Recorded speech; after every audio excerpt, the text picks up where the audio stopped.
The federal government established the Santa Fe Indian School in 1890 to educate Native American children from tribes throughout the Southwestern United States. The purpose of creating SFIS was an attempt to assimilate the Native American children into the wider United States culture and economy. In 1975, the All Indian Pueblo Council was formed. It was the first Indian organization to utilize the laws in place to contract an education for the children. Eventually, the AIPC was able to leverage complete control of the school and curriculum. In 2001, with the passing of the SFIS Act, the school took ownership of the land. The school resides on the form of a trust, which is held by the 19 Pueblo governors of New Mexico. These acts allow for complete educational sovereignty of the school by the Pueblo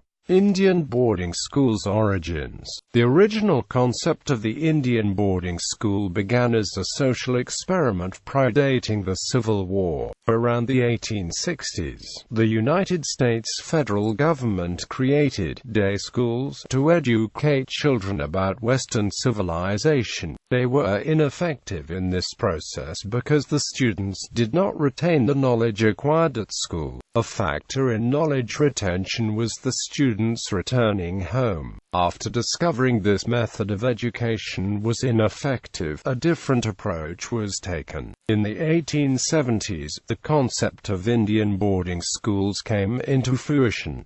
Army Lt.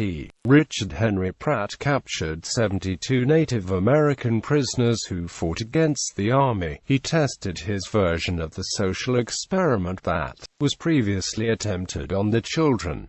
Pratt desired to mold the savages into civilized people. Pratt taught the Native American prisoners how to speak English and educated the Native Americans on European society and religion. After this educational experience, 62 of the natives went to the Hampton Institute in Virginia. Deciding to extend the experiment further, Pratt was able to convince Native American families to allow their children to attend his boarding school. Richard H. Pratt founded the Carlisle Indian Industrial School in 1879, the difference being, unlike day schools, Carlisle was located over 1,000 miles away from the reservation. The Carlisle Indian Industrial School was the first boarding school specifically for Native Americans. The reasoning behind positioning the school a great distance from the reservations was that Pratt believed distance would help break the ties to Native American culture. He has been quoted as saying, "In Indian civilization I am a Baptist, because I believe in immersing the Indian in our civilization, and when we get them under, holding them there until they are thoroughly soaked."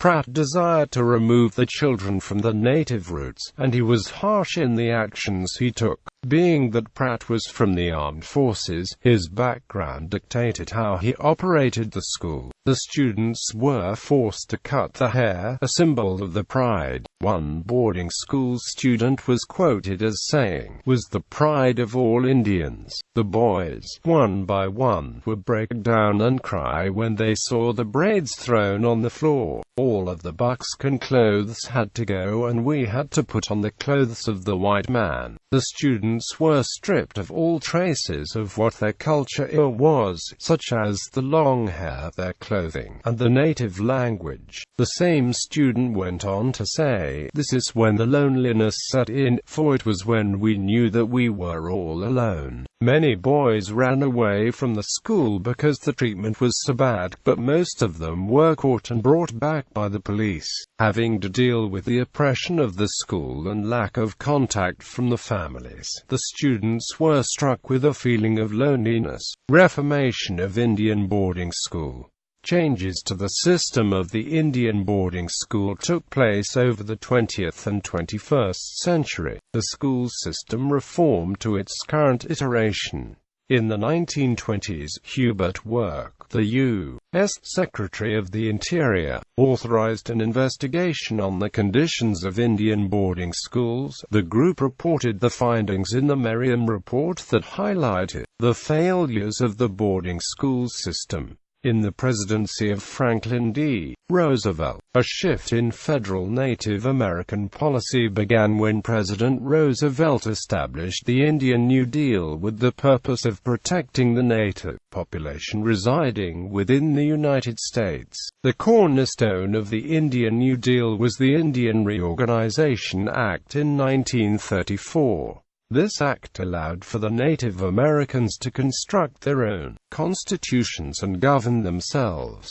In the same year, the Johnson-O'Malley Act was passed to fund Native American education. In the year 1966, the Rough Rock Demonstration School was opened. The school was on Navajo land, and was the first boarding school controlled by the Indians. Seeing the success of the Rough Rock Demonstration School, a report was filed in 1969 entitled Indian Education, a National Tragedy, a National Challenge, which stated that the U.S. government's assimilation policy has had disastrous effects on the education of Indian children. Following this report, the Indian Education Act of 1972 established the Office of Indian Education. The Indian Self-Determination and Educational Assistance Act, established in 1975, gave the American Indians the opportunity to legislate self-determination through community-based schooling. In 1990, the Native American Languages Act granted language rights to Native Americans. The Esther Martinez Native American Languages Preservation Act was established in 2006, which created programs for Native American language immersion. These changes brought reform the Indian boarding schools needed. The federal government established the Santa Fe Indian School in 1890 to educate Native American children from tribes throughout the Southwestern United States. The purpose of creating SFIS was an attempt to assimilate the Native American children into the wider United States culture and economy. In 1975, the All Indian Pueblo Council was formed. It was the first Indian organization to utilize the laws in place to contract an education for the children. Eventually, the AIPC was able to leverage complete control of the school and curriculum. In 2001, with the passing of the SFIS Act, the school took ownership of the land. The school resides on the form of a trust, which is held by the 19 Pueblo governors of New Mexico. These acts allow for complete educational sovereignty of the school by the Pueblo. The Studio School. In 1932, Dorothy Dunn established the Studio School at the Santa Fe Indian School. It was a painting program for Native Americans, which encouraged students to develop a painting style that was derived from the cultural traditions. Dunn left in 1937, was replaced by Geronimo Cruz Montoya of Okeoinga, who taught until the program closed in 1962, with the opening of the Institute of American Indian Arts. Notable alumni of the studio include Demolition and Restoration. Since officially taking control of SFIS, the 19 Pueblo tribes began to take action in demolishing and renovating SFIS in the early 2000s. In 2008, the SFIS razed 18 buildings. Some preservationists were upset by the demolition. School officials stated, after completing various assessments over the past 5 years, the Santa Fe Indian School exercised its sovereign authority and due diligence to take action by demolishing buildings to remove the imminent health, safety, and security threats to protect the students and staff of SFIS, including the general public. There was questioning of whether or not SFIS had the right to raze the buildings. buildings. After reviewing the different laws and regulations, the sovereignty overruled the Historic Preservation Acts. The Pueblo were able to demolish the historic buildings without retribution. The Pueblo stated the buildings being torn down contained asbestos.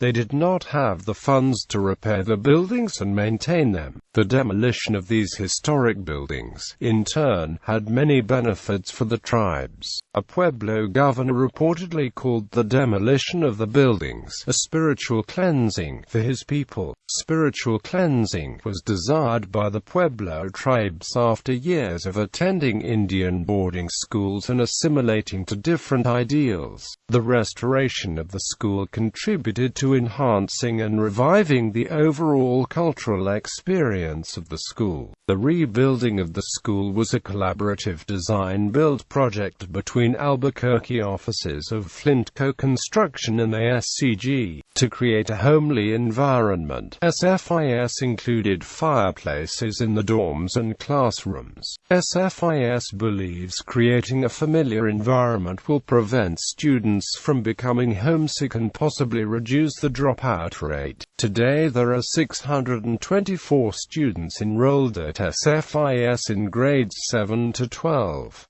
Out of 624 students, 155 commute and 469 live in the dorms. The school is currently 54% girls and 46% boys. The 19 Pueblo tribes were the most influential in the construction of the school. They made sure the architecture reflected the traditions and contained elements of the typical architecture. A crucial factor in the project's success was siting the school buildings to replicate a Pueblo village while preserving views with religious significance. The buildings radiate out from a central plaza that is the focus of the site design. The design was constructed with the intention of facilitating student comfort. The project had 19 owners, each a governor of one of the 19 Pueblo tribes. These owners had conflicting views of the project goals, increasing the project difficulty, but enhancing the project's outcome. Joseph Abatha, the director of the SFIS at the time, believed that these new renovations were their chance to take back ownership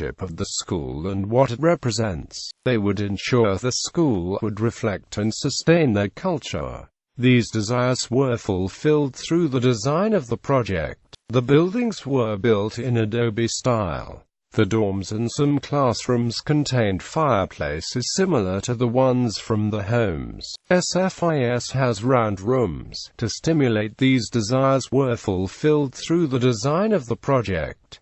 The buildings were built in adobe style. The dorms and some classrooms contained fireplaces similar to the ones from the homes. SFIS has round rooms. To stimulate spirituality, these aspects tie together to produce the SFIS of today. With further construction and planning in the future, SFIS has a need to develop a reliable planning system. Education goals of SFIS.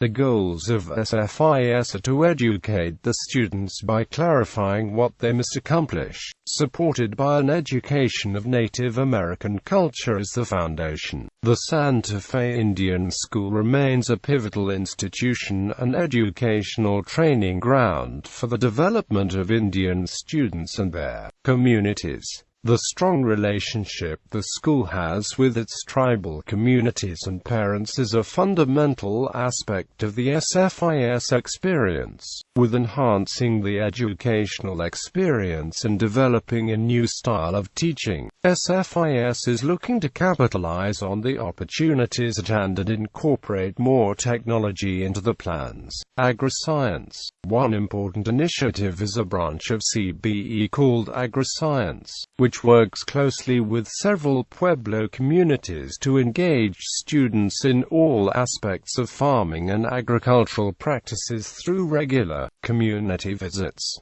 They learn about their culture and science while also practicing the design and management of sustainable agriculture systems. Senior Honors Project. Another branch of CBE is the Senior Honors Project. The SHP is designed to teach seniors necessary project skills in a way that helps the community address current problems. Victoria Atenshaw's SHP is a particularly relevant example. For her project, Honoring Mother Earth, she explored ways of reducing our impact on Earth by going back to traditional ways and focusing on renewable, alternative energy sources, enabling us to become a more sustainable community. She worked with the school's Green Team to teach her peers about more sustainable options.